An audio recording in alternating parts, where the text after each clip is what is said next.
FBI operatives working inside the crowds on January 6, 2021, during the House Homeland Security Committee hearing on domestic threats within the U.S.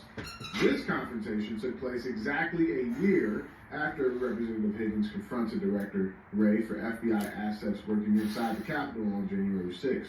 Chris Wray refused to answer the questions last year and today. During the hearings today, Representative Higgins told Chris Wray. Here's the video.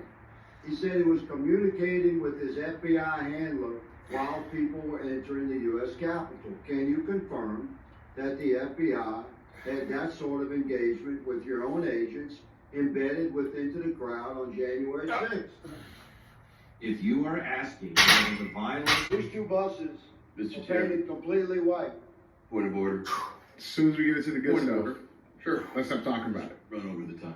I understand, but you'll recall that Ms. Jackson Lee's been allowed to go 2 minutes before. I've been very fair in letting people finish their questioning throughout my tenure as chairman, and I'll continue to be fair on that regard.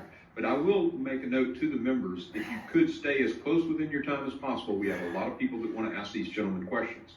So with that, the gentleman yields.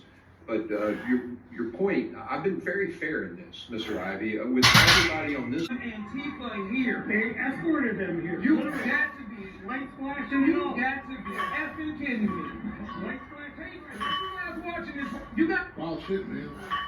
Wild shit. And other stuff that's been making the news and I don't think a lot of people have been covering is this stuff about this internet merger takeover by our federal government. So this is a Reuters article. It reads, U.S. government aims to free up more wireless spectrum.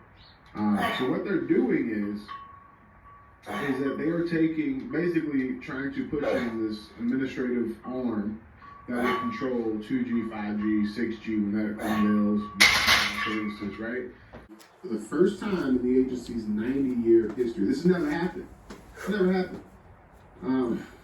It also allows the FCC to impose unfunded build mandates on ISPs and unlimited monetary fines on every covered entity. It adopts an expansive and disfavored theory of liability that Congress neither directed nor authorized the FCC to adopt. They don't even have the legal constitutional power to do any of this. And he ends it here. He says, in the end, the FCC could have adopted rules that lawfully and faithfully implemented Congress's decision in the Infrastructure Act.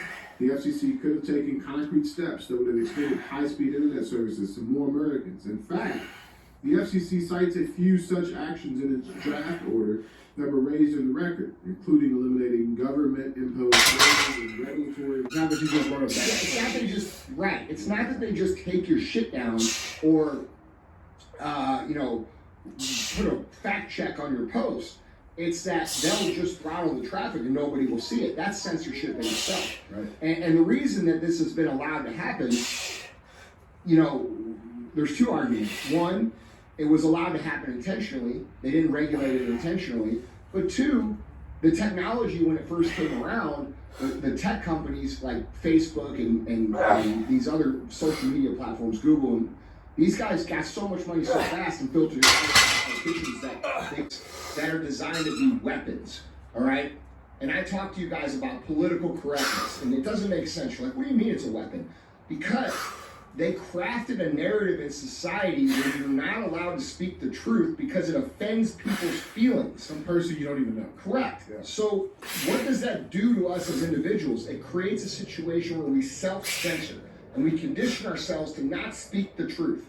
That's the point of political correctness. That's why it started 20 years ago.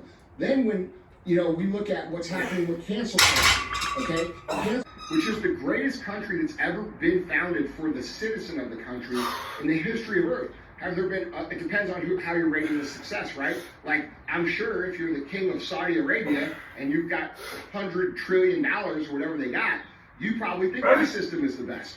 But for the citizens, the quote-unquote peasants in every other country, 99% of every country that's ever existed, 99.99%, that's the regular people. That's we the people. Cool is that with all the success that Tiger Woods has had, he's the greatest of all time at his sport, period. All right? He's taking the time to, because dude, when we talk about reps, we're talking about time. thousands, hundreds, and thousands of hours of time put into something, right? When I look at this, I think it's cool. I mean, good job, Charlie. Good job, guys at school. That's amazing. But what I really like about it, and what I think is the real win, is the fact that Tiger is legitimately putting in the hours and the reps with his own son to build greatness within his own family. And that's an American. So when you go to Thanksgiving this next week and your progressive, communist, blue-haired, dumbass cousin starts talking shit, bury it, okay? Because these people have no problem bullying you out of your American birthright. And if you don't speak up and protect it, bro, we're gonna lose it. And your kids are gonna be slaves.